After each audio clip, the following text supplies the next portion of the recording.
দেখতে পাচ্ছি 10ই মুহররমের ফজিলতের সঙ্গে কারবালার সম্পর্ক কতটুকু, এদিনের করণীয় বর্জনের সম্পর্কে জানাবেন। আসন্ন বুধবার 17ই জিলহজ ইনশাআল্লাহ এবছর আশুরা, এবং আশুরার এই দিনে আমরা জানি প্রিয় নবী সাল্লাল্লাহু আলাইহি ওয়াসাল্লাম বলেছেন যে মুসা আলাইহিস সালামকে আল্লাহ রাব্বুল আলামিন ফেরাউনের বিপরীতে আল্লাহ তাআলা বিজয় দিয়েছেন তাকে এবং বনী ইসরাঈলকে। তো এই নেয়ামতের শুকরিয়া স্বরূপ তিনি সিয়াম পালন করেছেন।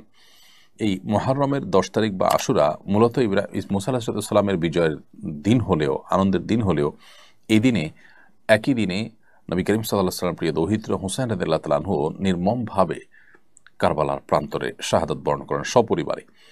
তো একটি বিজয়ের দিনে একটি দুঃখের এবং বেদনার ঘটনাও ঘটেছে, যার কারণে আমাদের জন্য একটা মিশ্রিত অনুভূতির একটি দিনে পরিণত হয়েছে। একদিকে মুসা আলাইহিস সালামের বিজয়, অপরদিকে হুসাইন রাদিয়াল্লাহু তাআলা আনহু সপরিবারে শাহাদত।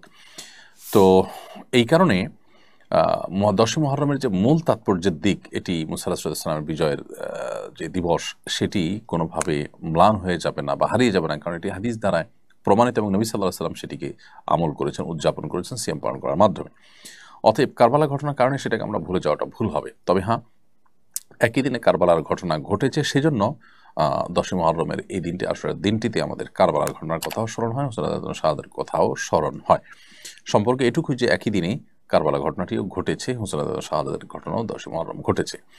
তবে এই দিনে করণীয় এবং বর্জনীয় সম্পর্কে আমরা বলবো যে এই দিন উপলক্ষে সিয়াম পালন করা, দুটি সিয়াম পালন করা, আশুরার দিনের পাশাপাশি তার আগের দিন অথবা পরের দিন 9, 10 অথবা 10, 11 এভাবে সিয়াম পালন করাটা হলো সুন্নাহ। এর বাইরে 10ই মুহররম বা আশুরা উপলক্ষে বিশেষ কোনো করণীয় নেই।